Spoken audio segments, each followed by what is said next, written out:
With this practice, I could see that I was aware of it and gave pause, and I was able to focus on what I really want in both in personal and professional. And I was just enjoying that. And the two things I felt like another part is like connecting to that field, right? That gave me a lot of confidence, felt worthy of things, self-worth increased, I can say. After that, I was at home also, I could spend quality time with my son and all. It was not of managing or just doing part. I was like kind of living there, and the being part was, I could sense it. And even my relationship improved over there. And in the office side, I could see my efficiency improved. I could see that after meditation, the door opened and a lot of opportunity unfolded for me. Initially, I used to complain the system, the company, they're not training us and less position to get into independent role and many things. But after that, I visualized and things happened the way I visualized, and I could manifest the independent role which I wanted and with a good hike. That's where I got confidence and started spreading through my friends, colleagues, and many people. Like this, I tried to apply the wisdom what Chandra sir shares in life situation and feel so.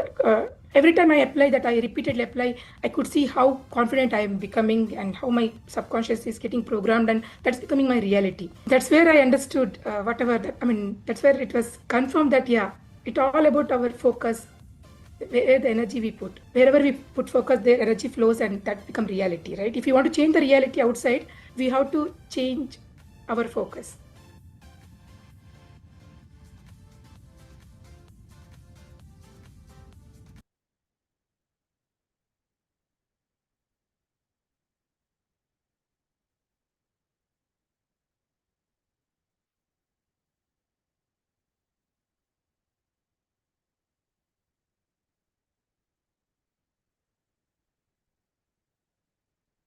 Happy morning and wonderful afternoon and great evening to all dear friends and masters. I extend a very warm welcome to all of you on day 33 of the Presence 40 Days Transformation Program. I am Vidya. I live in Hyderabad. Today I would like to share my experience, how my journey started and how I am today by practicing the meditation consistently and attending the Buddha CEO's programs very, very regularly.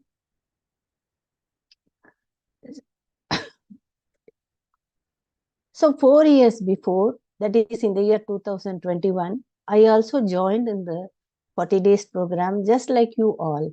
So just I came, I joined the program. But after joining the 40 days program, I found a lot of transformation inside me. Because when I joined this program, my life was totally different. It is before that 40 days program, my life was sailing on a low tide. There was no goal. There was nothing to take action, monotonous life. There is no purpose. Nothing was there. No goal. Nothing was there. So I felt the life was totally useless for me. So why the life is like this? That was the mode I was going through before joining this meditation. But once I joined the meditation, then the life totally changed it. The reason why I went into a low tide was a few years before, I was a very busy person. I was in a teaching profession, helping my students a lot, and also into a lot of social service actions. Then also in the cultural activities. Like that, I was a very busy person. So the change of city from one city to other city has brought me all this downtrend in my life. So when I was looking for what to do, how to go about it, then I eh, come upon this 40 days program. So after joining this program and practicing this program, my life totally started changing it. That is what I lost, what I gained back. I regained the self-confidence back once again. I found my purpose and also what all I wanted to do in my life, I'm able to do it back again. And there is a total satisfaction and also uh, sense of fulfillment that came in the action, whatever I'm doing it. In that way, I also became a Buddha CEO volunteer. I completed my course certificate program. I am a part of Thrive program. I also read a lot of books and also do the book clubs. So my knowledge and the wisdom started expanding, and there is a total change inside me. What it was earlier, that is the before meditation, I was totally a different person, and what I am today is a different person because totally I changed into a new life. The main thing is I regained the confidence which I lost, and also there is a purpose to live in it. There is a look forwardness in my life every day. So my thanks goes to Chandra sir and Vani madam a lot, and also my thanks to my own teammates and everyone. So today I look my life with a purpose, with a meaning and everything, and enjoy my life. To summarize in a short and sweet way, today my life is I'm having a romantic date with my life every day. So that much has changed that has come into me, my dear friends. So the 40 days program you do consistently attend and reap the much more benefits both in inner self and also in your practical life. Thank you for giving me the opportunity. Now we will go into the meditation. Chandra sir will be joining soon. Now we practice our meditation. The meditation what we practice is Anapanasati meditation. You sit comfortably. If you are wearing specs, please remove your specs. Close your eyes. Clasp your fingers into fingers. Place it on your lap. Cross your legs and absorb your normal, gentle, soft breath. Now we will do our meditation first.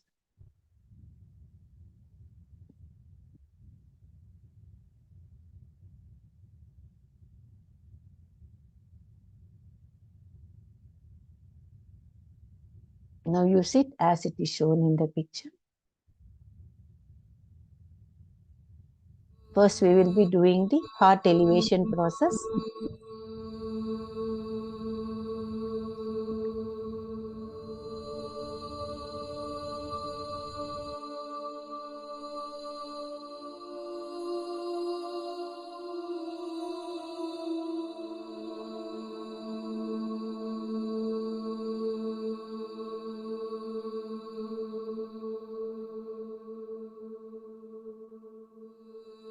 Dear friends, dear masters,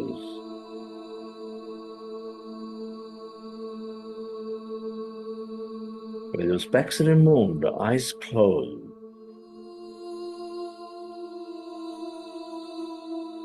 keep your hands on your chest area.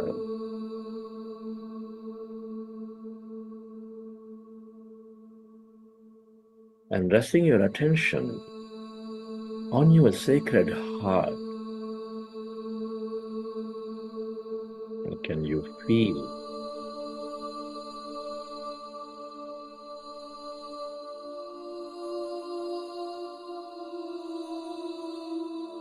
your beautiful heart? Feel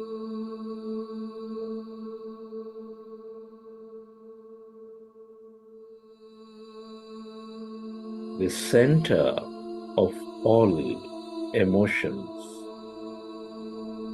nurturing all life.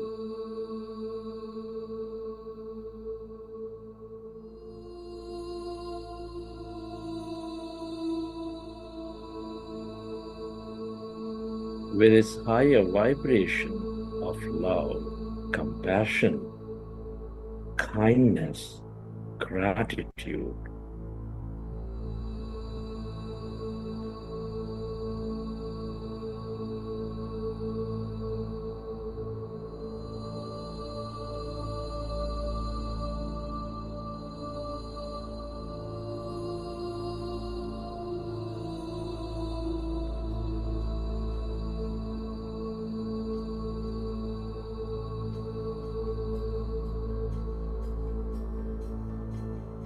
Can you recollect an experience from your past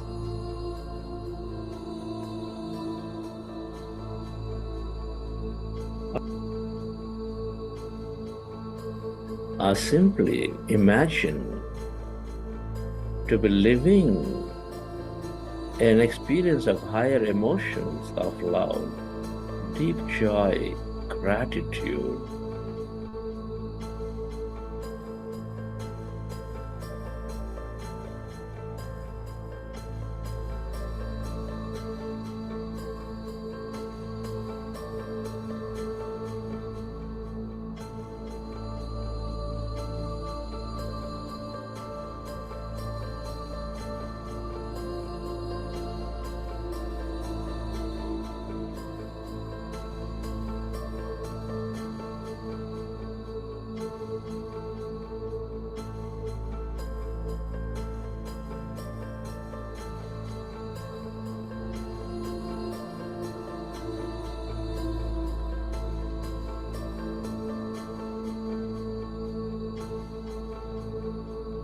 Relive that moment and feel that energy.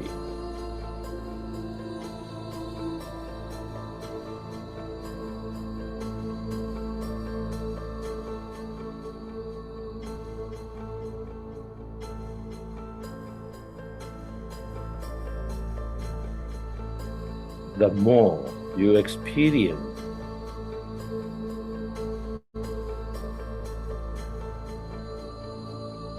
this higher emotions and energy of love, compassion, the more coherent you become.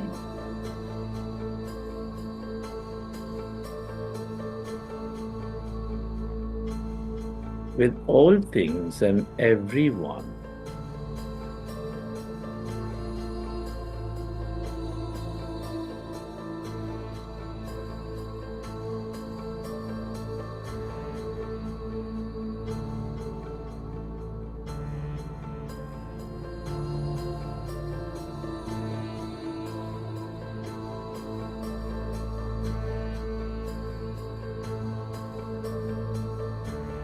We are all deeply interconnected.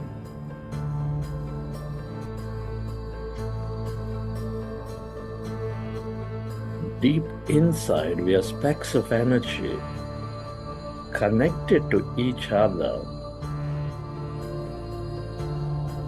Tell yourself to direct this energy, to spread this energy to everyone and everything on this planet, to help them elevate themselves. Where your attention goes, there your energy flows. Feel.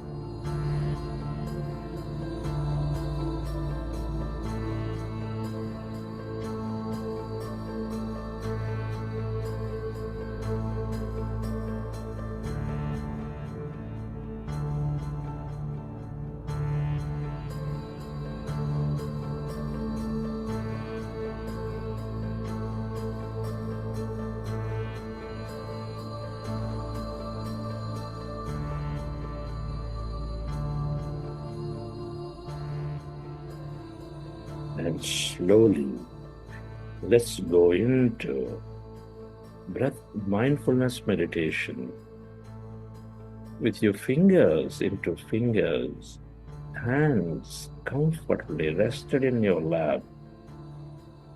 Observe your normal, natural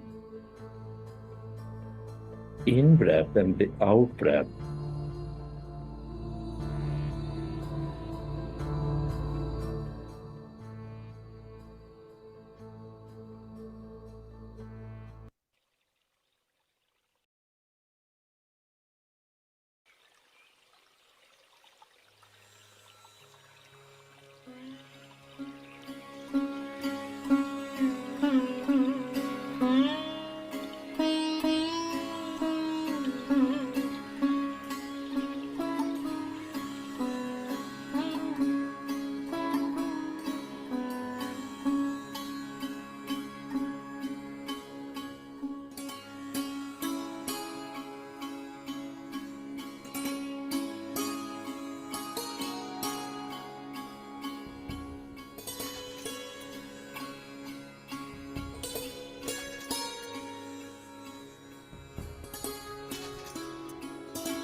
We are going into powerful group meditation, dear friends.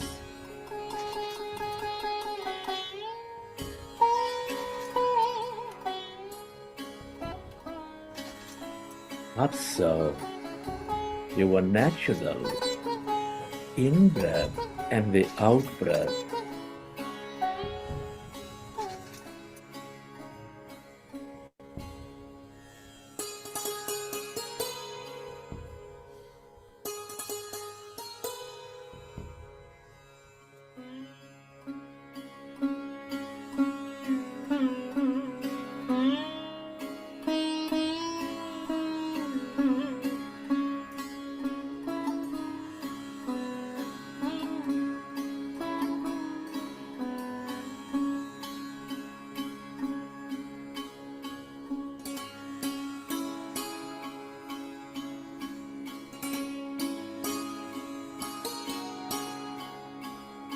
When you observe your breath,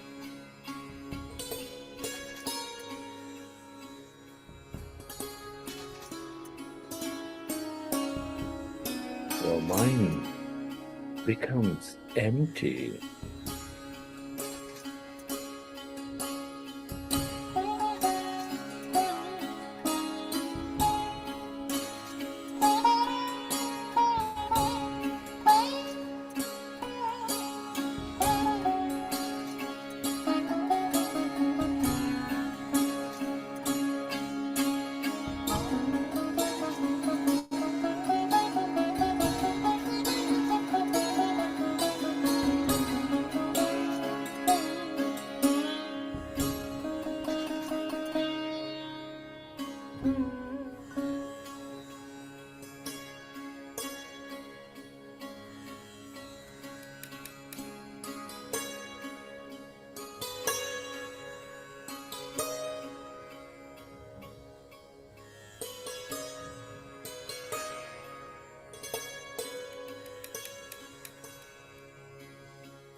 the mind is becoming empty. We experience greater emptiness.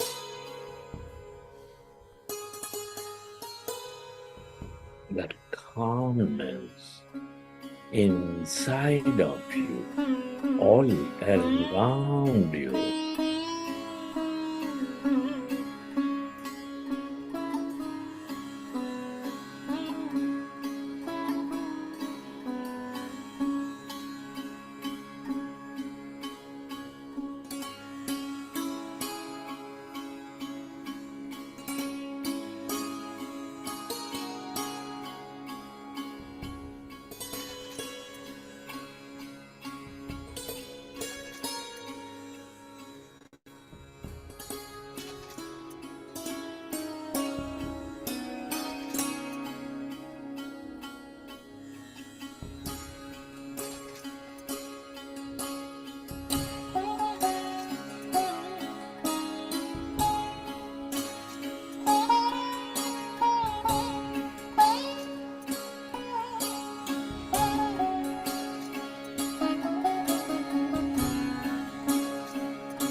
It is natural to have thought.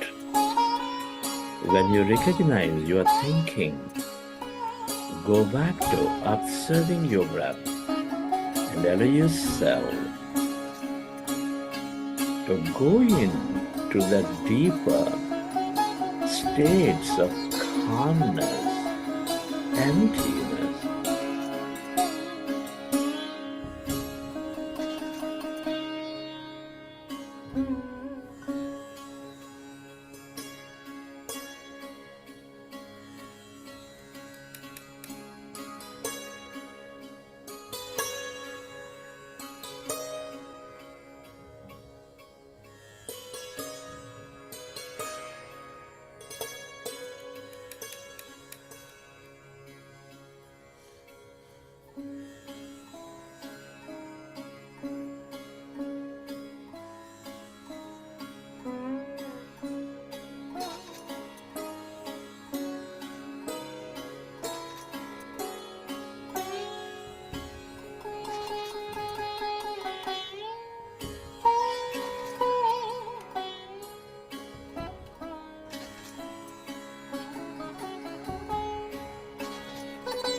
as the mind is becoming empty, all that liberated energy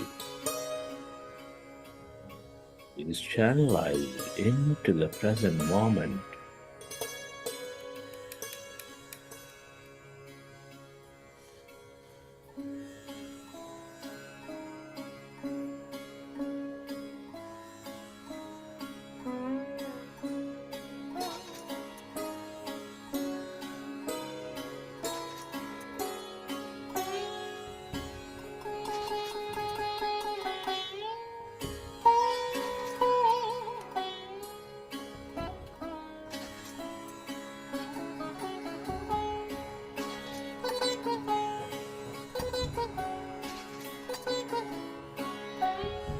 Your body begins to function at its natural best.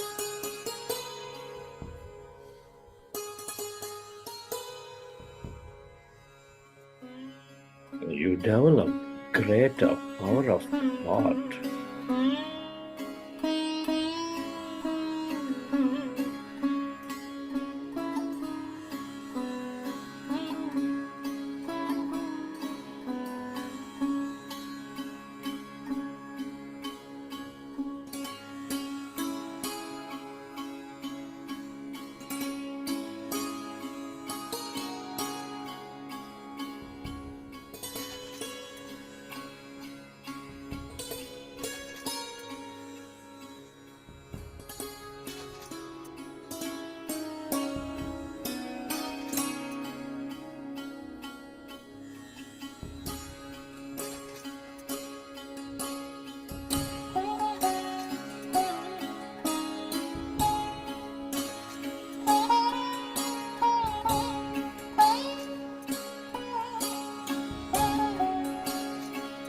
Come into your breath and allow yourself to experience that emptiness, calmness inside of you, all around you.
Become aware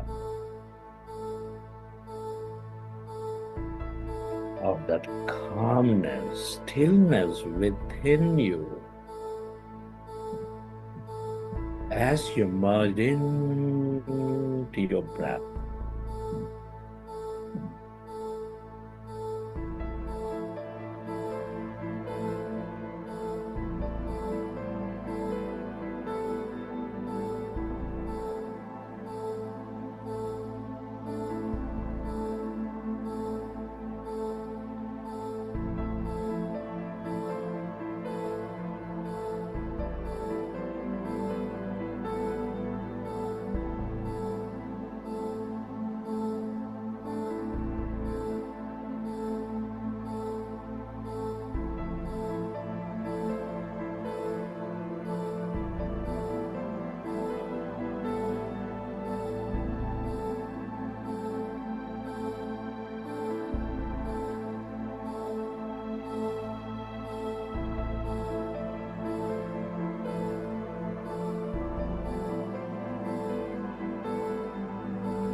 All emptiness is energy.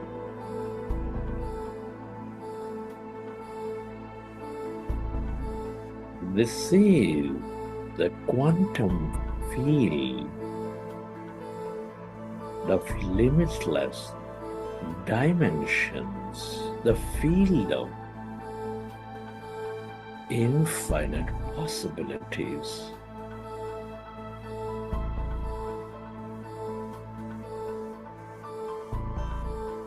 The more you are with it,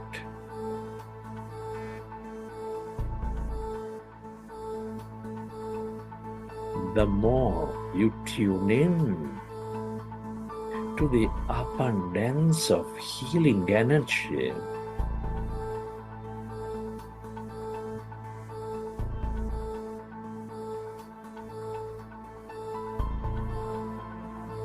Empowerment energy,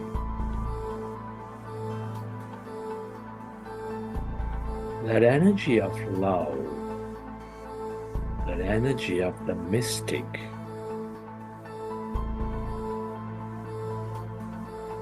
or whatever you can become aware of.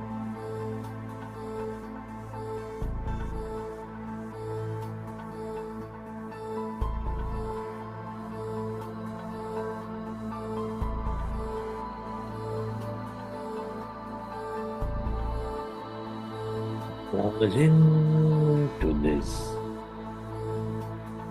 emptiness of no body, of no thing.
less matter, more emptiness and energy.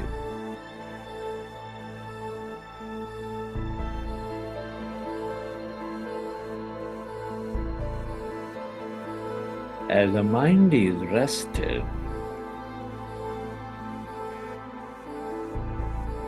you move away from this matter, your body. You experience that emptiness, energy, the feel of all connection, the field of all wisdom.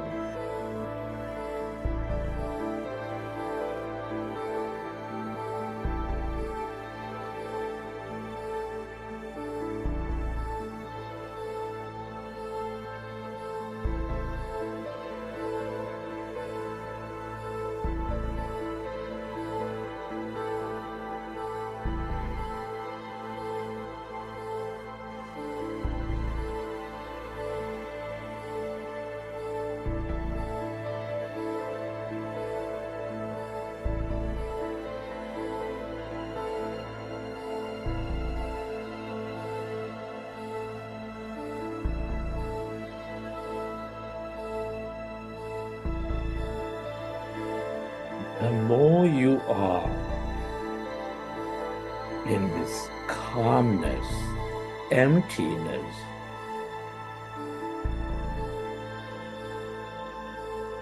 the more insightful you become, the more connected you become.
Merge into the emptiness of yourself, your divine self.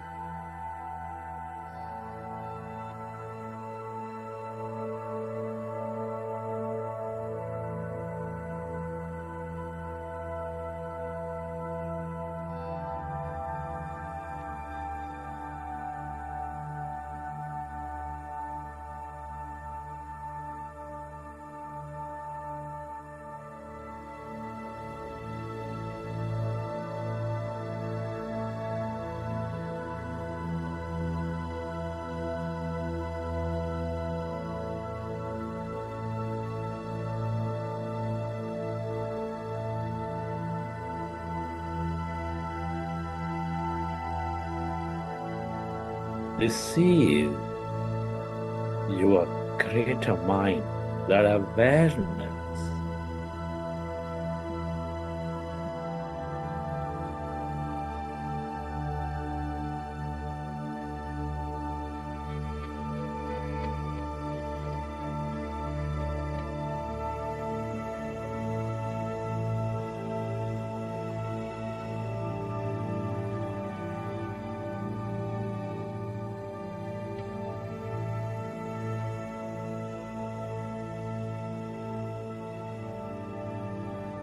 the more you are with it,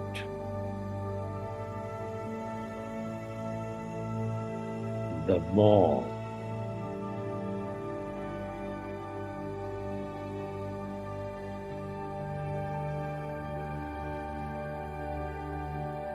you experience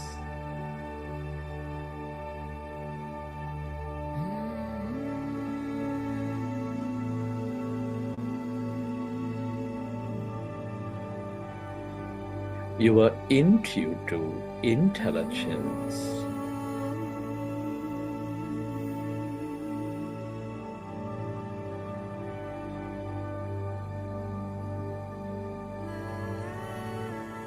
The more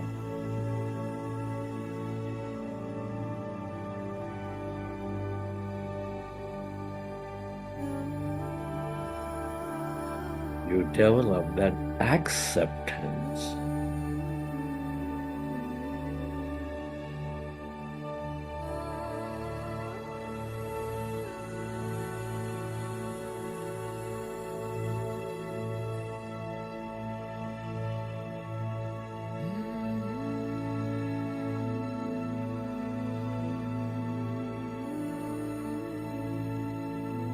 and the more effortless life becomes.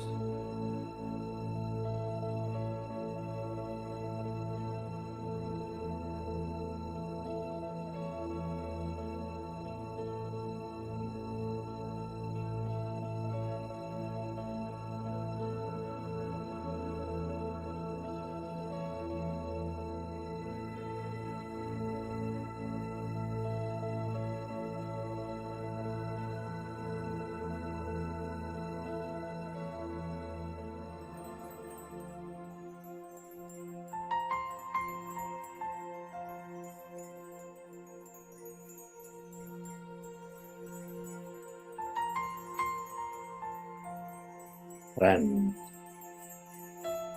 it's truly a privilege to be experiencing this life, to be exploring consciousness for a greater life at this time of history. Many are not so blessed. Can you express gratitude to everything and to everyone? Be grateful to this intelligent universe.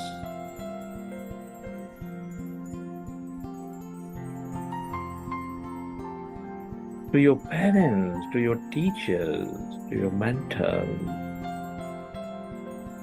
Deep gratitude to yourself, to your body.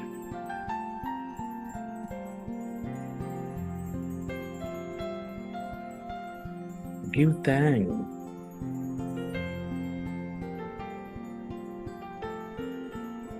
to this nature, the mineral kingdom, the plant kingdom, the animal kingdom.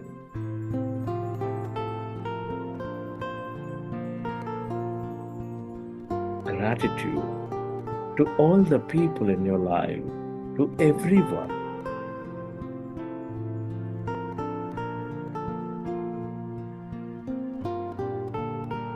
To everything, the technology, the system, the companies, the governments. Gratitude is the ultimate state of receivership.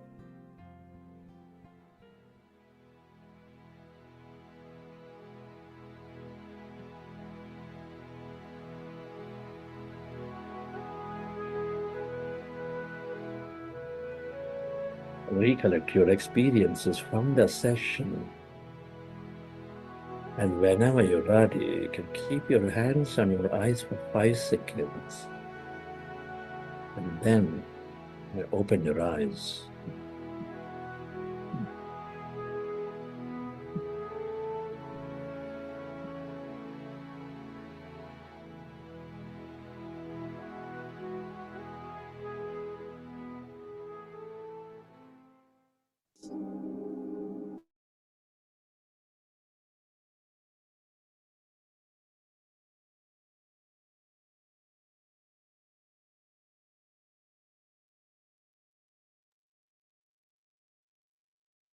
Okay, dear friends.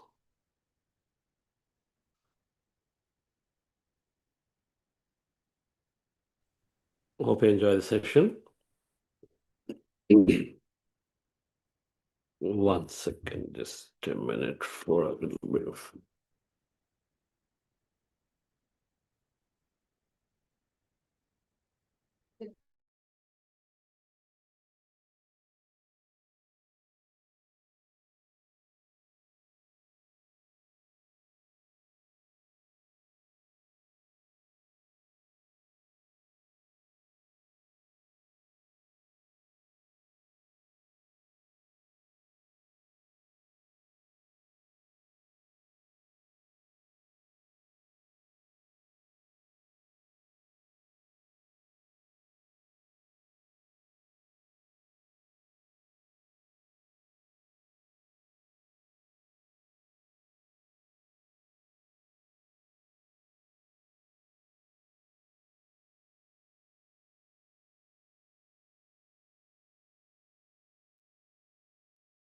Okay.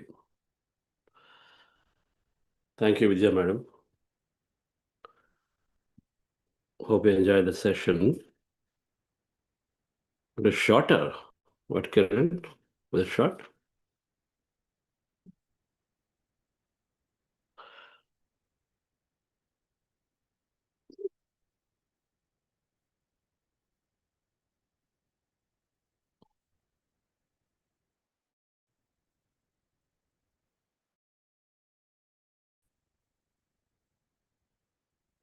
We were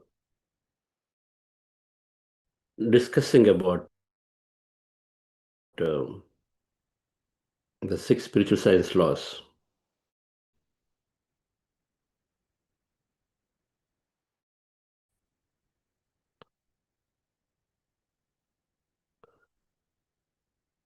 Today, let's continue and complete that session. Then I have our Master Apurva here in UK with a retreat center for advanced meditation retreat. She's traveled from St. Louis to be here. So we'll listen to her experience as well. So my signal is choppy, Kiran. Is it? Yes, sir. Now it is okay. No, it's okay. Okay, we'll see. Hopefully it will support.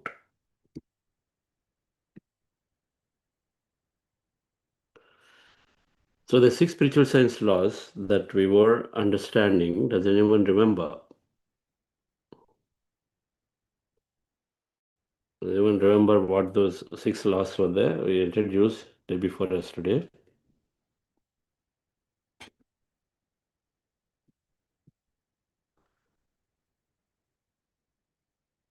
Anyone? What are the 6 laws, 6 spiritual theories, which is helping us to understand everything about creation? We call it nature of personal reality.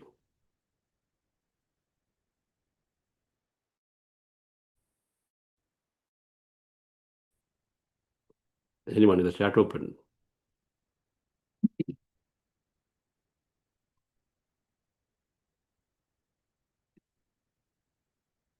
Consciousness, karma,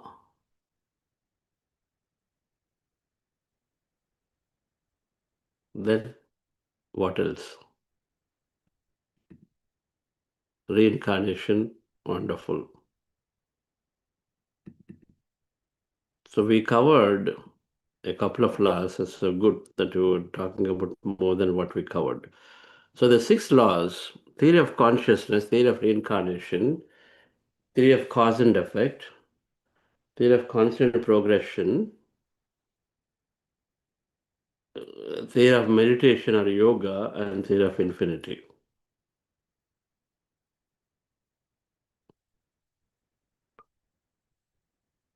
Consciousness, we heard and then we said that everything is originating from emptiness, from energy. When originally there's nothing, something came out, then it grows, then it dissolves back into the energy field. So we recognize with this understanding that we are not the body. The body is there as a matter, but before that, then energy existed. It came as energy. It's called also the soul nature in spiritual science. So we are more than the body. We understand this. Of course, in our meditation, we experience it regularly. What's the idea of this? The six spiritual science theories, when you understand them, our views change.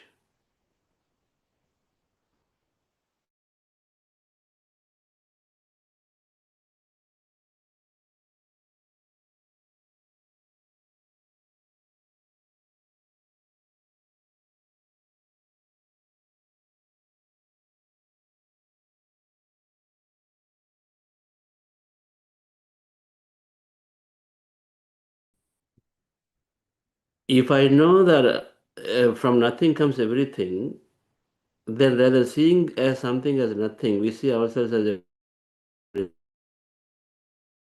everything. That's a different perspective to have. It's like half empty and half full of a glass. And so the second thing that we said is reincarnation. So from energy comes matter, something comes out of energy, emptiness and energy, and then that goes back. And so then if that is applied to physical body, then we are energy, we come into this body, then we go back into energy and come back to body. So we keep doing it again and again and again. It's called reincarnation. When we recognize this concept, then there is no death, there is only eternity. Life is continuing. From where we left, we continue to the next, and the next, and the next. Just the way we have in our life here, where we leave from one class and we go to the next class, of course, we start from where we left in the previous session, previous class. We learned about fundamentals of gravity in one class, and then the next class we go into the deeper aspects of the gravity. And we know this. Our chemistry subject has become only increasingly complex as we went from one to the other. So we leave at one place, one class, and start from there in the next class, next grade. So same thing, reincarnation, we understood that we are here and we start from and we reincarnate from where we left. Very important way to understand and say why people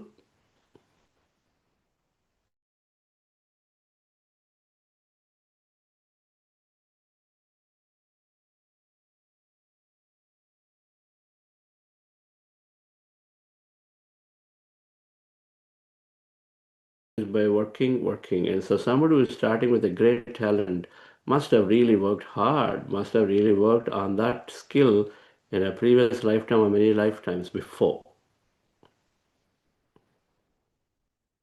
which is obvious to us here. When you have a 20-year experience in a particular field versus somebody has 2 years experience, we naturally can say, of course you have 20 years experience, of course you know a lot better, of course you do a lot better in handling situations than the 2-year experienced person. Because we know that somebody has 20 years experience. The law of reincarnation begs to make us understand that the time frame with which we look at things should not be just in this lifetime. There should be, it is extended, the horizon extended to many, many lifetimes before. So then suddenly you see that each of us do not just have, let's say, 30 years of work experience, but we perhaps have hundreds and hundreds of years of work experience from the past. And we draw from it. It's also the reason why sometimes it becomes so intuitively that I know something, and where is it coming from? Because it comes from the past. We are accessing the past.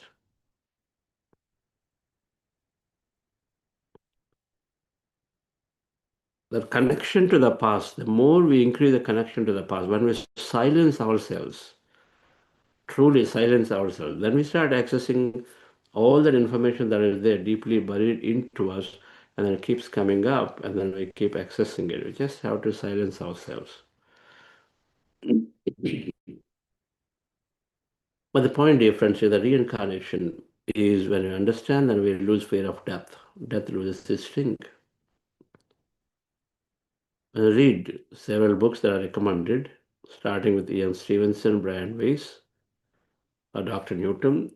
Then we go from there. There is many books are there. Any number.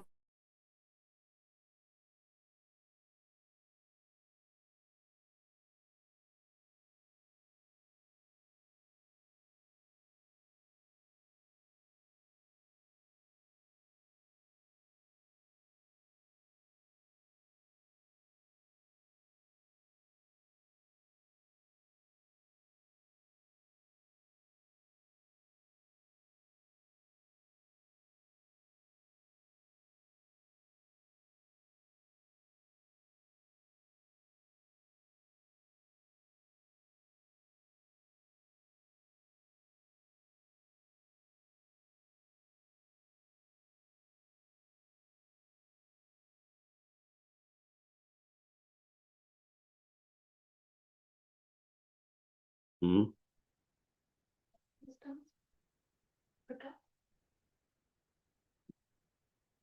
So something is dropping. Kiran, you can hear me still? Yeah, now it's fine, sir.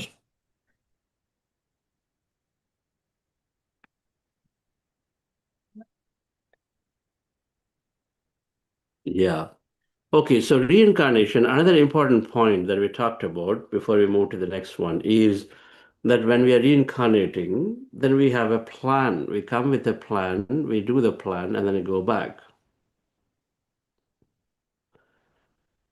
Just the way for every little thing that we do, we plan. And so then so is the case with when we come here, we come with a plan. And we are in this big game of life, we are playing a role, a character. And so are the people around us. They're also playing a big role or a big character of their own life. And so the reincarnation is telling that if you look at this as a series of, when every lifetime is like a movie, that you got a series of movies that we are acting into. It's as simple as that. And so then the question is that why take it very seriously? Take it seriously to fulfill the role, but after the role, the scene is over, relax and just watch and say, okay, no problem. If I didn't do very well right now, in this job, in this thing, it's okay, no problem, but I can improve myself. That's how an actor truly believes. Actor cannot be very harsh on him or herself just because they didn't do very well in the last scene, last shot. So the whole idea of the reincarnation is helping us to accept the way things are happening right now. The only thing that matters there is, am I giving my best? Am I giving my best? Am I delivering according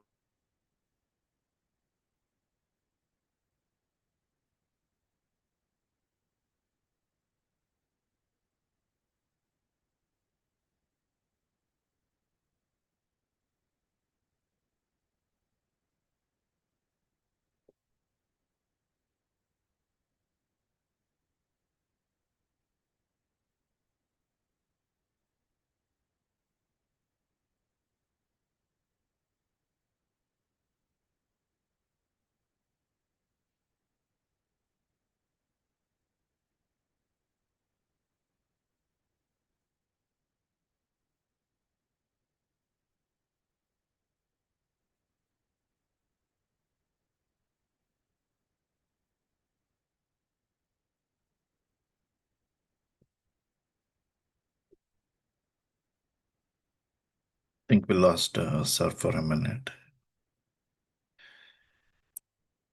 Let's give him some time to get back.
Just make me co-host, Kiran.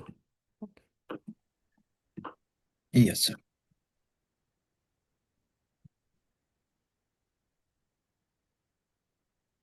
Okay, so if it's please, we'll do this some other day. And then please continue with some Q&A and conclude. But let me go to the third spiritual science theories. The third one, then, dear friends, is law of cause and effect. So reincarnation is telling us that there is continuity of life. We have a plan. We come with a plan.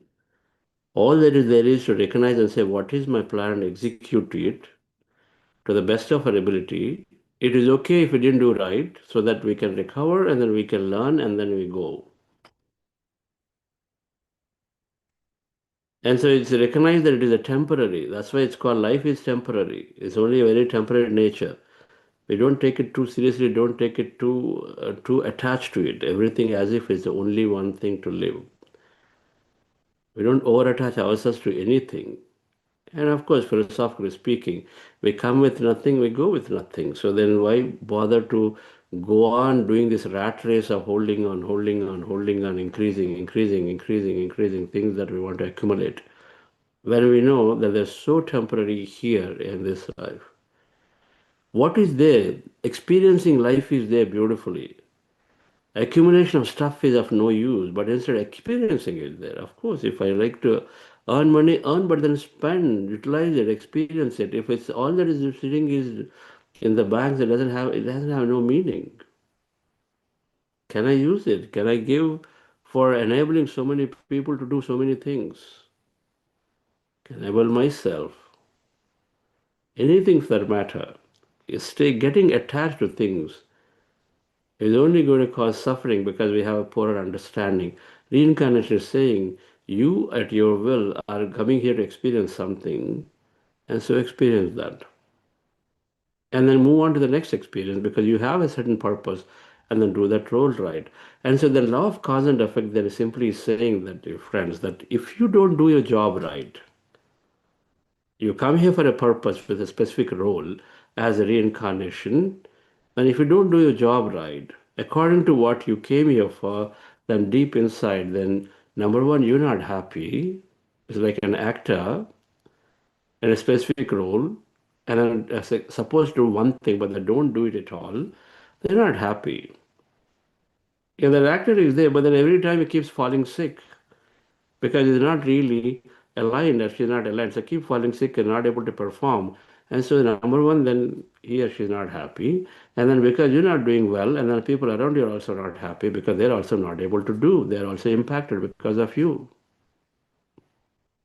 So cause and effect is saying that when you don't do that role right, then there is an impact, there is a consequence. The impact is you're causing a lot of impact to others, and of course that's going to cause impact back to you. That's what cause and effect is saying. It's called law of karma. The karma is saying that whatever that I am here to experience, if I don't experience right, if I do instead many other unnecessary things that are not in my path and plan, and as a result, then I delay gratification of many other people around me who also are dependent on me to do my own thing.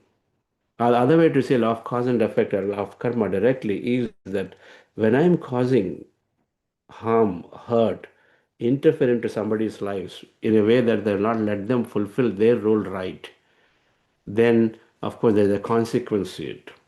For every effect today that I'm experiencing, there is a cause in the past.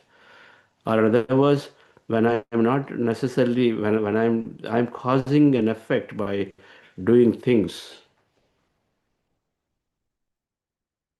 unknowingly, without knowing what I'm doing, randomly, because people told me I'm just doing it. Somebody told me you have to see that the profitability of the company is 100%. And for that, I go to any extent and I don't care about what happens to the employees, neither anybody. Instead, I just try to go and manipulate the system or just push and push and push and then get my 100% profit just because somebody told. Because it's going to have a lot of bonus for me, impact for me. And so there's got to be a consequence for it. That may not be necessarily the right thing in your plan, but you're doing it anyway because we've got attached to something else. That greed is there, that power hungriness is there, the egoistic nature is there. And so then I just do things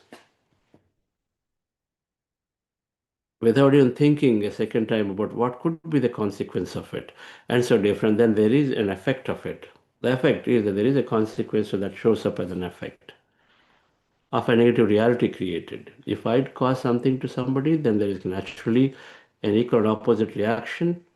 For every action, there is an equal and opposite reaction, so it comes back to me. So law of cause and effect, a law of karma, can be understood many ways, but it's not a punishment system. Instead, it is a free will system where we choose from various causes that we created. So there are several effects that we need to experience. We choose which one to experience now versus which one to experience later. We choose, we're still a free will being. We choose to learn, which is to honor the rules. If I violated a few things in my company, then I choose to honor. I mean, basically, I've agreed to abide by the certain laws or rules of the game, and so the company. And so then, of course, I've got to pay whatever that is, from penalties to doing this to doing that to finally potentially just quietly resigning from the company's thing, if that's what it means. And I do it. If I don't do this, something is being forcefully being done. So it's the case with law of cause and effect. When I cause harm, hurt, or interference into something, someone's lives, that's all there is difference.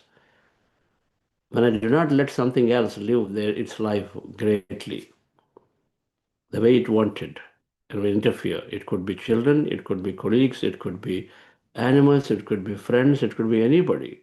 When we're interfering into someone else's life without necessarily their consent, that means then there is a consequence for it. Nobody likes their freedom to be taken away. And if my freedom is taken away, of course I'm having a certain level of thought about it and say, how can they do something? Something has to be done unto them. This thought comes. So is the case with everything, everyone. So recognizing that the law of cause and effect karma is saying that whatever we do, and if I do the right things, then the right things happen back to me. If I do not necessarily the great things, then not so great things will happen to me. Cause and effect, karma. Now it is wrongly portrayed as fate and then punishment and all that. It's not necessarily punishment. It is honoring the rules of the game. We agree, and so we follow. I agreed to be living in a community, and the community rules are there. If you overspeed beyond 15 miles per hour speed in a community living, then of course there is some ticket and you pay for it. As we agree to it, as we pay for it and we stay. Now that may happen immediately, that may happen later. It may happen next day if the community association is meeting the next day. It happens to be sometimes. Sometimes it happens once in a 3 month. Then you'll only get to know what the punishment is after 3 months. So you'll pay for it. Doesn't mean that you didn't do it. So difference. Law of cause and effect is essentially saying that for every effect that today we're experiencing, there is a cause of it in the past. So what do I do now? Agree to it and then accept it and go forward. If I'm experiencing something unwanted, there must have been a cause. So can I accept because it must have happened in the whole laws of nature? Eventually, that thing that matters is what I agreed. I agreed to let everybody live, everyone experience the life the way I want to live too. You all come here for a specific role to play. And so you came for a role to play, I came. But then we're interfering and letting other people play their roles. And so then there is a consequence, which is what we are saying, karma. And we agree, recognizing that, yes, I was the one who did this. I shouldn't have done that. For that, whatever that is necessary for me to learn the lesson, I will go through it again. I'll go through it. And so we go through a tough situation. You have done a great positive help, great help. And so they're also saying, oh, thank you, you did such a great thing. And so then I wish that, no, I'm going to give you that help. And so the next lifetime, somebody gives us great help. We got good karma. Because we did a lot of positive things for somebody. And so they also come and unexpectedly give us a lot of great help. And a lot of help is coming from other people. And we are fortunately getting that help because we did a lot of great things before. It's called good karma is bringing comfort. Bad karma bringing a lot of suffering. Then there's truthful karma, which is about knowing ourselves, does not add any karma. Truth karma, truthful deeds that we do, then there's no karma added. That means there's nothing pending to be experienced. Instead, there's only a dissolution of whatever that past is. We dissolve, dissolve, dissolve. When we know more about ourselves, when we keep understanding the truths, when I recognize that if I have something to share, if I have a lot of money, if I have a lot of expertise, if there are people around me are suffering physically, then it makes sense for me to share a little bit of it. That's my understanding. And so I fulfill my duty accordingly. And so then that's naturally I'm doing my role right. Something is given to me to share and I do it right. And so then there's no karma added. But on the other hand, where I need to give and help, and then where however I'm holding on to, when it is given to me, and I'm holding on to, I don't recognize it, instead out of survival, I hold on to it, not really help. And so then we accumulate, because when you're not doing our role right, that means people around us who are supposed to get the benefit don't get it. And there's a consequence to it. So in the next lifetime, then we perhaps are paying for it. Even though there are people who can help that don't. So we go through that suffering situation. So dear friends, this whole law of karma, when we recognize, and we never use the words, oh, you are lucky, I'm so unlucky. We don't use these words. We recognize and say, everything is happening through my own creation. My own past caused all of what is I'm going through. Good or bad, doesn't matter, but I have caused. And so I've got an effect here going. So we recognize we own things. And then we want to look at it and say, if I'm going through something challenging, what lesson am I learning right now? Why is it so? What is it? And then the moment we change a suffering into a learning, then the pain dissolves there. Instead, there is only a difference, a um, beautiful experience that happens there because we are curious to learn out of the situation. So problems become learning and the luck no longer is there. So that's why when someone understands presence truly, they will never utter the word, oh, you're so lucky and I'm so unlucky. Never use those words. If you're using those words, that means you're not understood. Because luck and unluck are simply, there's no explanation to them. You're just simply saying, I don't know what happens, but it happens. But that's not being scientific temperament. Everything must be explainable. That's science. And so, dear friends, then we recognize nothing happens randomly. Everything that's happening has a cause for it in the past. And we only see, if I want to know the cause, know the cause. But if I don't want to know the cause, but all I know, yes, there is a cause, and so there is an effect of it today I'm going through, that is good enough to accept it, right? Good enough.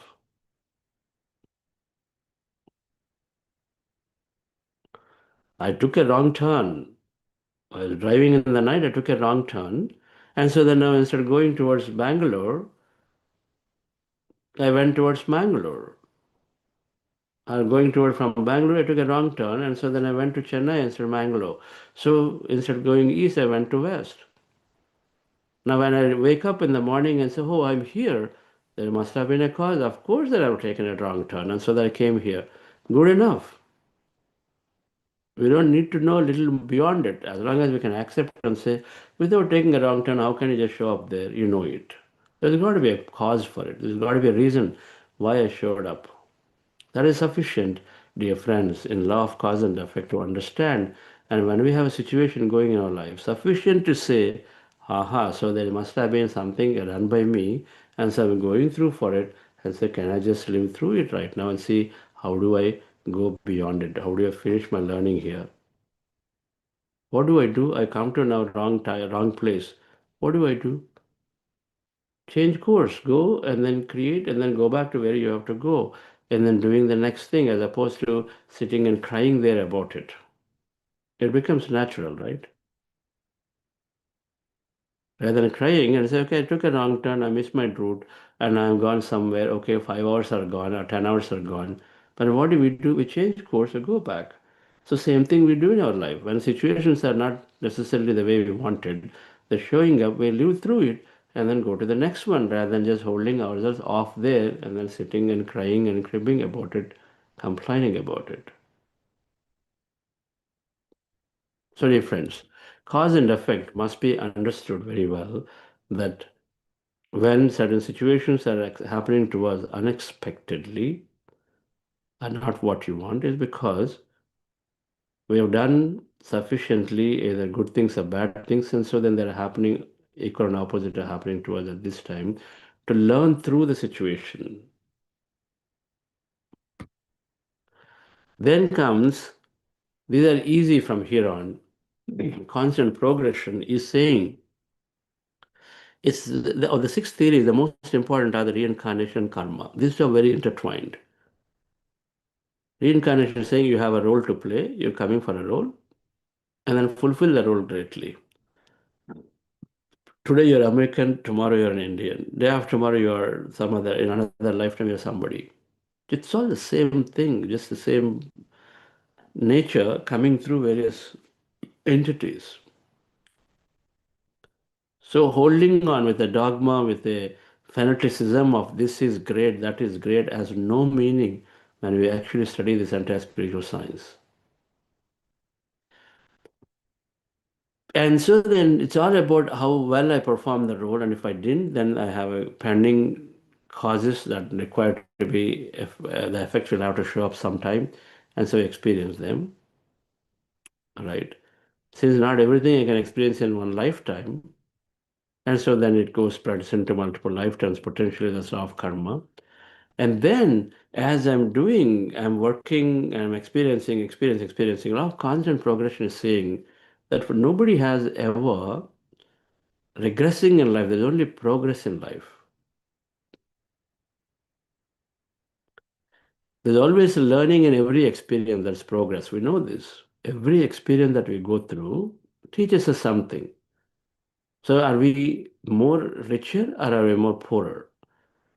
When we have our knowledge enhanced, then that means we have progressed in life. So there is only constant progression. Nobody ever is failing in life when you put the right time frame. For example, my company, which Sanofi, when it got acquired, now it was acquired in October 2016. Now, until the date of acquisition, if I just came out of it without getting acquired, the world sees it as potentially a failure. I also might have seen it as a failure after working at that company for 13 years. Before acquisition, even a day before, if I just came out, because there's tend to be that concept that your success is only based on a certain snapshots, point in time. That's how world tends to measure, and so then we also sort of get influenced through it.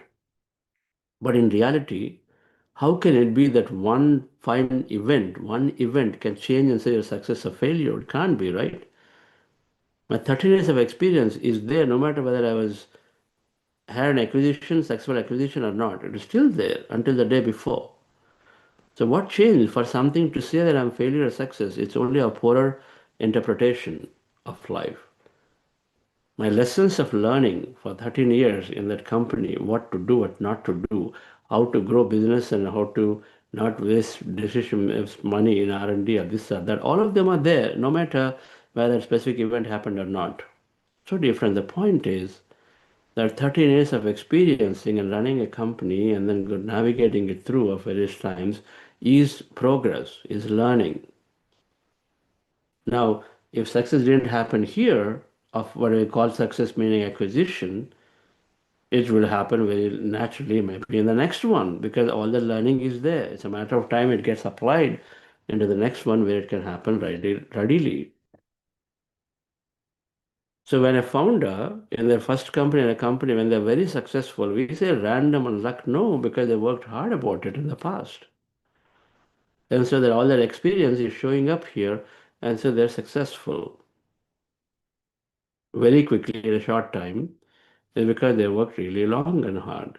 When you're very successful in a job, in a new job in 6 months, it's not out of luck. It's because you have really worked about it for a long time in your past lives and past jobs, and so different. The constant progression is saying there's only progress for everyone. Children, when they're getting 50 marks, we have to recognize and expand the time horizon and say, oh, he's getting 50 and he's only getting B grade, C grade. He's just not going through beyond. Whereas everybody else in his class, in his family, everyone else seems to be doing quite well, and he's not doing it, or she's not doing it. Who knows where she was in the previous lifetime?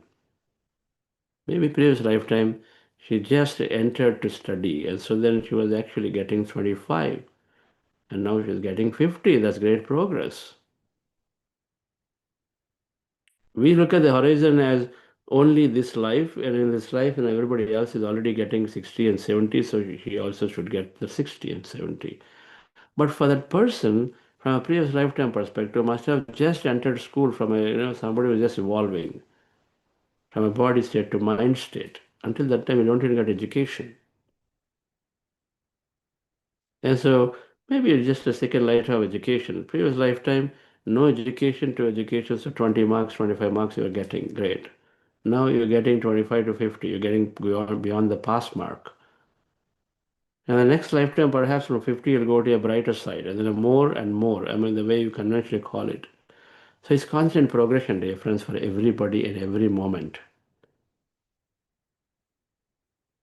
So there's never a failure. So we recognize it and say, even the world calls it a failure. We recognize and say, your experience is always there. And so the learning is there for every experience, so there is progress for each and every one. So never regrets. When we recognize this, then we don't say that the failures happen in my life. There's only progress. We don't regret for anything. Regret only breeds regret for experiences. So we recognize we stop that difference. Very, very important when I understand concept of law of constant progression. This lifetime, I'm trying to go and then make it really big and financially by starting getting ideas and then trying to implement ideas and this, and it doesn't take off. Be patient. If you don't conclude that I'm fit for nothing and whatever I touch is just what doesn't work at all, if you don't conclude that way, it might happen to you the next moment, and if not now, it next lifetime. Can I wait?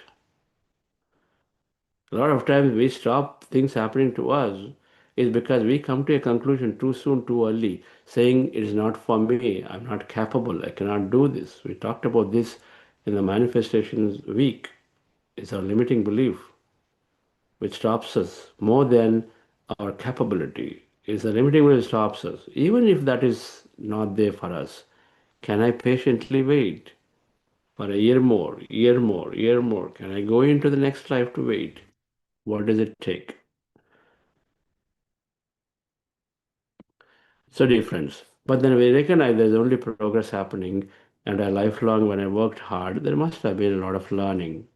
And that's going to be applied in the next one. When the environment is very conducive, maybe in the next one I just happen so quickly, very early on in my life. The fifth one difference is law of yoga meditation is a shift. Yoga meditation, when it is understood, when it is brought into our life, yoga means not hatha yoga. I'm talking about union with your higher self. When you start knowing this, understand this knowledge, what we are saying, and meditation helps us to know that I have a plan. It simply helps us to recognize that okay, I'm not. It's a temporary life here. It's one life of the many that I'm living, and so I have a plan. And so I just need to live according to the plan. So that's what it is doing. So it is a catalyst. The moment you know you have a plan, the moment you know whatever you're experiencing is very temporary in nature, we stop that attachment, we stop that greed. Instead, we go into see what is the best experience I can have, and then what is the best experience I can give. So yoga, law of yoga, our theory of yoga meditation is saying that when meditation is introduced to us, when we are merging with our higher self, when we start knowing our plan, and so then there's only learning, there's no complaining, there's no cribbing, there's no negative reality created by us at all. And everything starts happening very quickly, accelerated. That's why when people say, I'm experiencing so many things unexpected, I never thought I will do this 3-country travel. I never thought I'm going to start my own venture is happening. I mean, it's least of my thought that I'll ever actually become a great artist. I became an artist. Why many things happen pretty quickly is because meditation or yoga, when it's understood, and we start living life as consciousness, then we have great thought, we have great visualization, we have great acceptance. We turn every opportunity, every situation an opportunity, and everything happens. And so then life is in a fast track. Many experiences happen to us for a good reason. So it's called a shift is happening in our life. More and more experiences that you never imagined you will do will happen. People come into meditation say sometimes, in the last 2 years, the amount of stuff that I experienced is much more than what I've done in the last 20 years. 20 years of stagnated life. The last 2 years, it is beautiful. I travel, I change jobs, I'm able to do so much service, I'm able to just, enjoy my cooking. I'm just so many experiences I'm doing by myself. I read and learn. How many people are experiencing that kind of life, friends? Please write in the chat. That you feel. Ever since you came into meditation, there are many things happening to you that you didn't imagine that you can actually do. How many of you experienced that? That you experience the power of this yoga meditation coming into your life. And so acceleration of life experience is happening. That's called catalyst. A chemical catalyst. When you put a catalyst, and then automatically that reaction takes place in much sooner than what would otherwise take for a long time. So meditation comes as a catalyst to change and shift our energy. So here, what we come to understand is that we were living an ordinary life. Now we're living a lot of miracles every day, every week, whatever. We say, I never expected it happening. So miracles are there. When this is understood, life is miraculous. We experience more things than ever before. I've experienced unexpected things and common things than before. So that's the understanding we come to difference. So miracles are common. And so nothing surprises us. Okay, fine. I'm great. I'm grateful to you. There's only gratefulness there. Last thing, dear friends, then is when you recognize that through meditation that you are infinite self, that you are unlimited, your energy, all of this understanding comes only when you come to meditation. For example, this lecture that we're going through is only be given at the right time. This knowledge that I reincarnate, that whatever is happening to me is based on a cause that has happened in the past, so I accept it. That even if it seems like this lifetime I'm not succeeding the way I measure myself as success, but I'm learning so much that it's all adding up to me to become that successful person in the next moment. And so with all of this understanding, dear friends, then only one thing left is that yes, there is infinity to experience, infinity to learn. So we truly become an unlimited being. We never have a question in our mind and say, oh, that won't work. That's not possible. Oh, this won't happen. That thing drops. Instead, the only thing that is there is, okay, do I need it? Okay, I need it. I feel like experiencing it. I'll do it.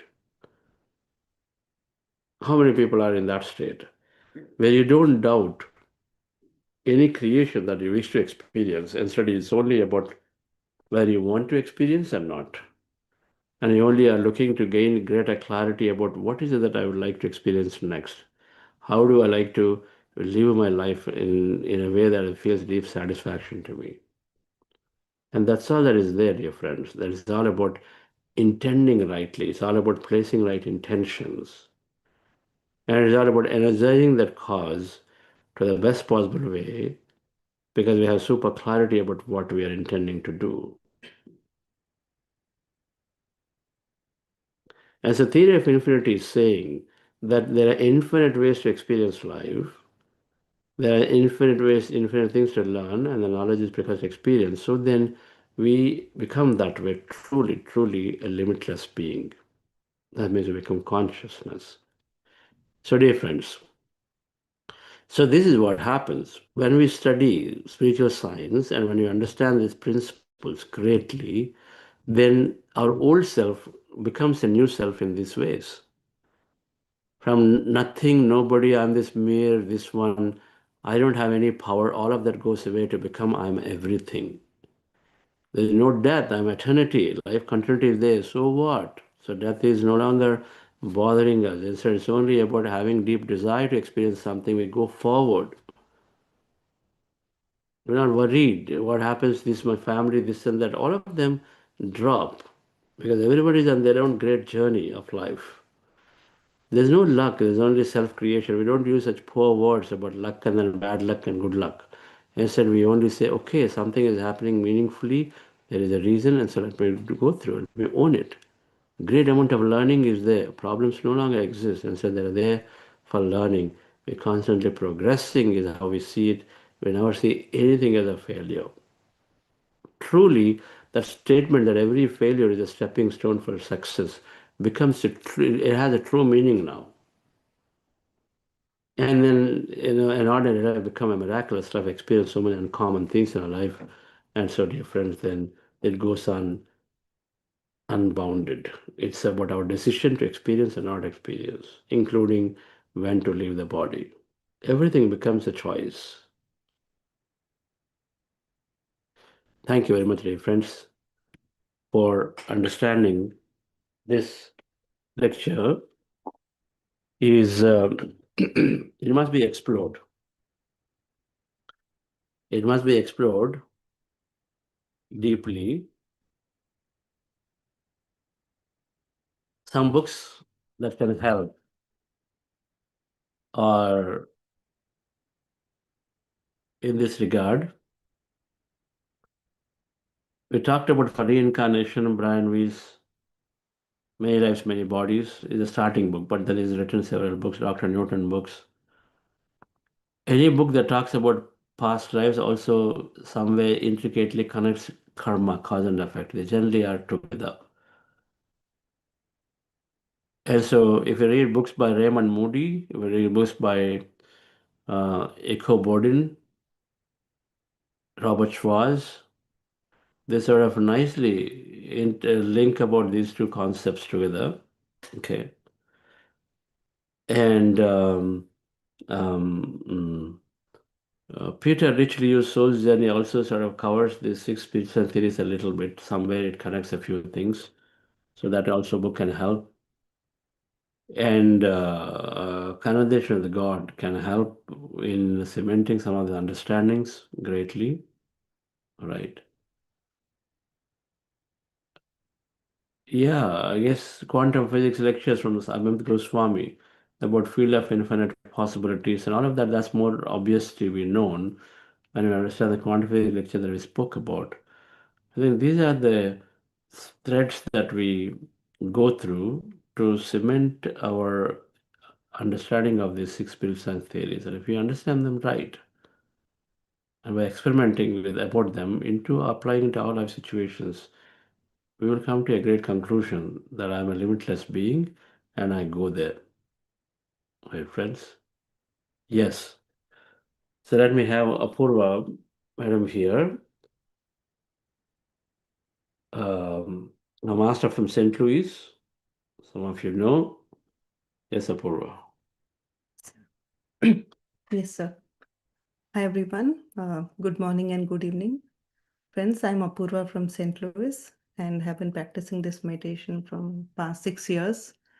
And been associated with Buddha CEO and attended many 40 days programs and multiple in-person and online sessions. So this meditation has truly helped me to transform from healing health challenges to relationships and overcoming my limiting beliefs and manifesting many things, including job or house or meditation center at our home. And of course, this UK trip too. I remember when I was in 9th grade, my cousin brother Krishna, sir has met him in Delhi. So he used to stay in UK. So I used to visualize one day I have to go and visit. So now it has manifested. And when Chandra sir said we are conducting advanced meditation retreat in UK at the Heart Chakra place, so I thought I have to attend this place and come for the retreat. And things have worked out well. And yeah, so we had a couple of intro sessions in Birmingham, and a lot of new people came, and it was a wonderful sessions. And now we are in the retreat center in Woodland Farms, and Kalyan sir and Padma ma'am from UK, they have organized very well, and we are looking forward for the starting of tomorrow, the day one of the retreat. And that's been a great journey. So thank you, Chandra sir, Vani ma'am, and Dr. GK. With you all masters, my life has transformed, and I'm able to understand more and go into deeper. And now trying to understand more, who am I, what is my purpose? Of course, coming into this path, we know spreading this meditation and doing, the sessions and all, this is part of our life, but what is my specific role in this? So I'm trying to understand more about this. So thank you. Thank you, sir. Thank you, everyone. Of course, coming into this, we give meditation to everybody, becomes part of our life. Of course, so that's a matter of fact. That's so much that has become part of us. That's how I interpret your words. Of course, it becomes part of our life to give meditation to anybody and everybody. But yes, it's a good point. Within that, what is my specific role? What should I do? Should I become a center head? Should I teach? Should I work and teach? Should I organize? Should I earn a lot of money, become a grihastha, and then donate a lot of money? Many paths are there, and all of them lead towards enabling more people to become meditators. So that clarity, of course, must come. That clarity must come, and it will come. From time to time, meditation is moving us into a greater. It's like in a company. Time to time you're switching your technology area of functioning. And then within that, then you take a specific role. Now, both are required. First of all, to know that, okay, I need to go into this new area, a shift. And then within that, being very specific of, this is what I need to do right now in this organization, in this particular environment, in this particular country. This is what I need to do. That is also required of clarity. So both will come.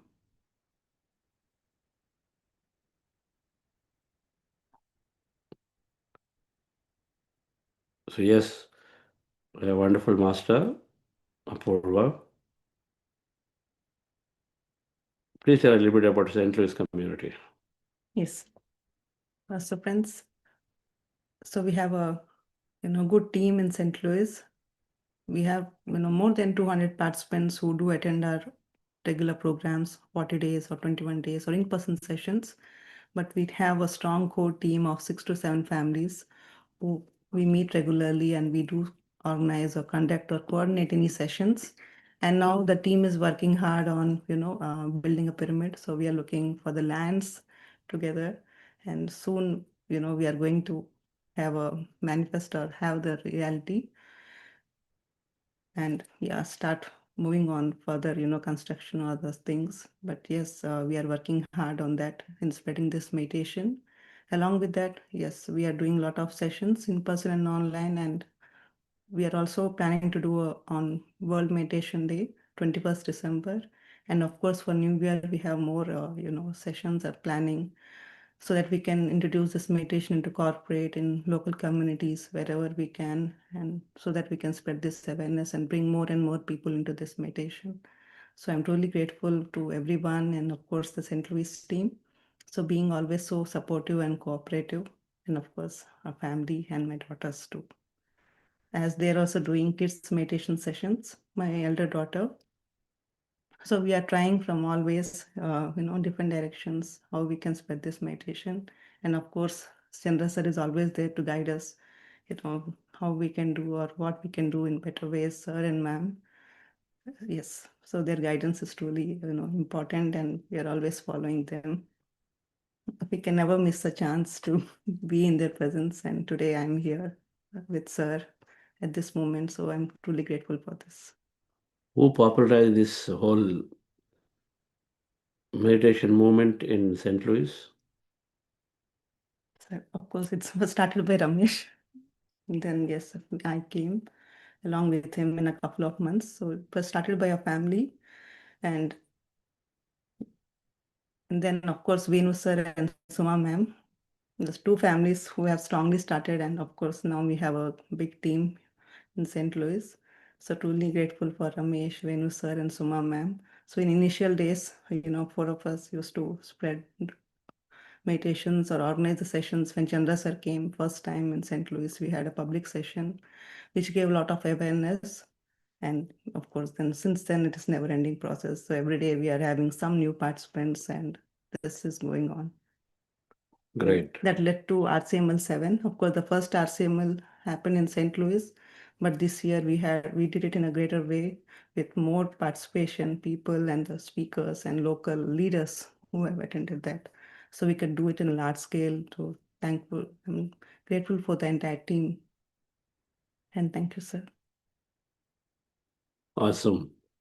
Thank you, Apurva madam. Yes, founding members of St. Louis Buddha Seva community in many ways. If we hold on to this, great intentions are there, then of course it spreads. We have that intention and we commit to doing it. And then sometimes we do sacrifices, but then it is good sacrifice. We feel when we see many people change and transform, and then their lives are in many, many ways improved, there's a lot more deep meaning. And so I feel like doing more. That's what these wonderful families have done. That's what Apurva Madam has done beautifully. In spreading this in St. Louis and then become an inspiration for the entire United States as a Buddha Seva movement, which means another great set of activities happening from Buddha Seva movement in PSSM. Pyramid Spiritual Society's movement has got its wings in many, many states, in many ways, through many organizations. And so we all can contribute, dear friends. And in this context, the World Meditation Day must be brought up. December 21st, World Meditation Day. We are doing symposium of meditation leaders many places. Buddha Sevas in many, many chapters are coming forward, and in association with the partnership with an organization, a college or a hospital, they're doing awareness programs. World Meditation Day by United Nations on December 21st is naturally is going to give curiosity, is spark curiosity into many people and say, what is this? And so this is why we want to be there. And then everyone here who's listening to this can join, can organize, can bring a group of new people together. And so then our local masters can help in organize symposium, maybe 2 hours, 3 hours, 4 hours, and then greatly spread this cause. Okay. And so there'll be more announcements about it, but then you can go in and look up a website, buddhaswita.org, and then the World Meditation Day. There's a page about it, and so it sort of talks through what's all being planned, where all different events are happening. Reference, at least 10 events are happening in different parts, just through Buddha Seva, through PSSM, hundreds and hundreds of events around the world. my friends. So thank you all. Yes, Vidya madam, any announcements before I conclude? There are no announcements today, sir, but there is a question that has come in the chat. Can we take it up, sir? Just one question. Yeah. So some VR person has asked, some soul's journey ends too soon, even before the material body gained awareness, like young children dying. How to explain this? This is one question. The second one is, also does the soul journey never ends, like the concept of moksha in Hinduism? This is one question. The same thing, cause and effect. We are seeing young child as not as soul. You're seeing young child as physical body. It's the same thing. Sometimes I join an organization, within first 1 week I have to leave the organization. It happens, and this also can happen. Sometimes I chose a role in a movie, I join, but then a huge debacle, I fail so badly, and then I just come out of it. That happens. Why? There's a cause to it, right? There's a cause to it from the past or whatever, which is haunting me, and so then I'm not able to perform very well, and so I go away. Here also the same. They choose to come, and a lot of times when that happens, it is the people around choosing a role to fulfill their role, the parents in the situation, the close family friends in the situation have a lot of lessons to learn, and so this happens. They're all roles, and so a soul chooses. So all the time, souls choose for their learning and then for learning other people around. And sometimes the soul agrees to take a tougher choice of this nature. You wait, take a physical body of all things only to shortcut to go away, because there are people around me are greatly learning from that. And so they are very, very compassionate, take on the tough role. Autism children, a lot of times this discussion come up. The parents have all the learning to do. It's not the child. Accepting and then making an attempt to do energy communication. First of all, accept the situation, truly elevating themselves and elevating the child to be that here is a soul, here is an energy being that is here, having that extra abilities. They're differently abled. They're not disabled, they're differently abled. We know this. We use the word now rightly. They're differently abled. And so I just need to figure out a way to communicate.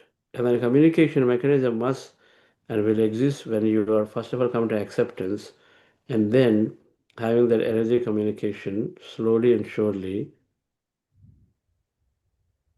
You may understand to communicate, you may not ever understand to communicate, but then recognize that is an entity that has come here to live through its journey, and we don't know what happens. To an autistic child of what is the plan, what are they thinking, what are they dreaming about. We never can understand it. But one thing for sure is that I don't feel bad about it. Instead, I look through this as a situation where I come to the terms of acceptance of life, number one. And then recognize and then bow down to the divine in every individual, even if they appear to be disabled from a world perspective.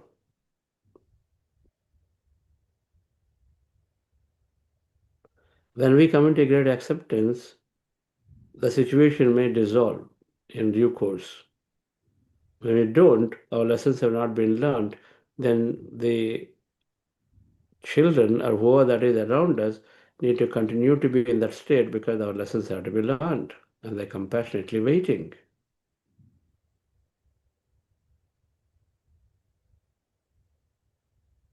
So it's like that.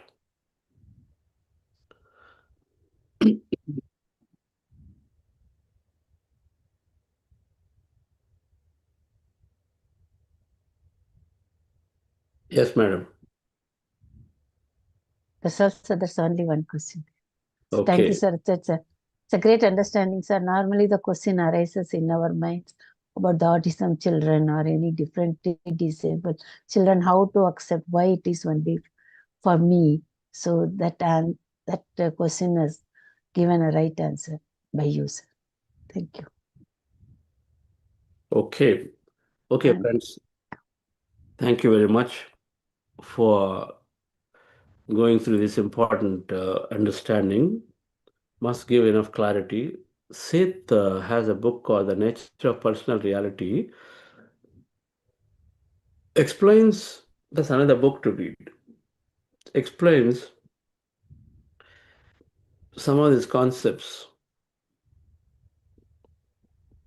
As an energy entity we are, if you're an energy entity, then how many things are happening for us in our life? There are also explains, not exactly like the 6 spiritual science laws, but then it sort of covers all of these concepts little differently, but we do definitely come to a great understanding and then bucket them as the 6 spiritual science theories.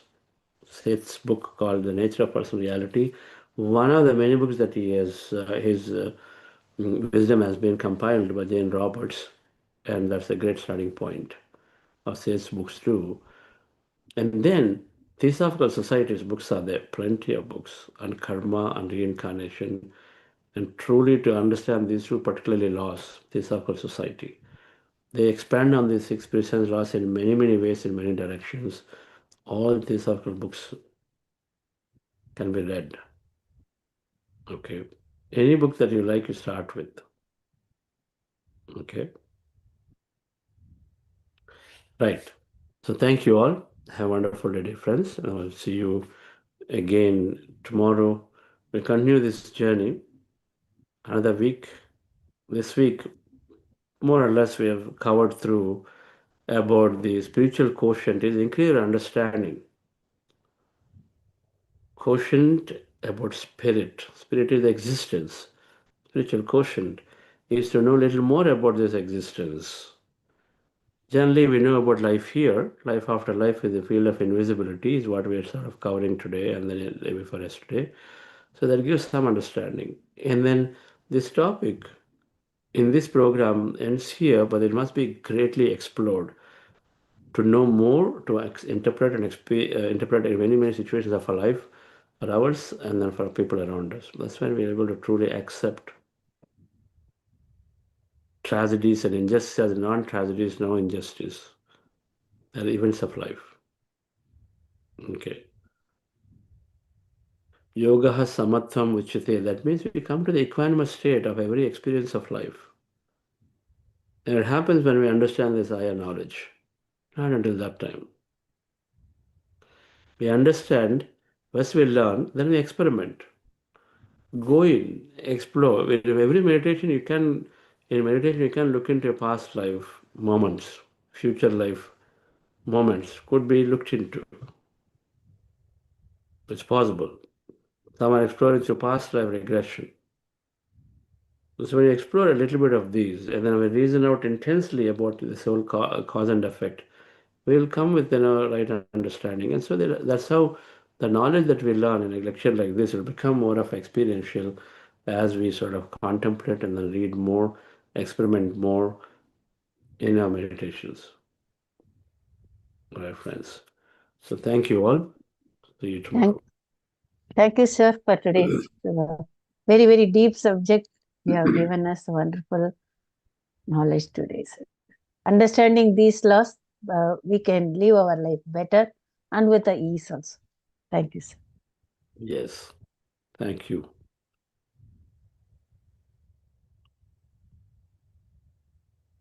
I am the light of my soul.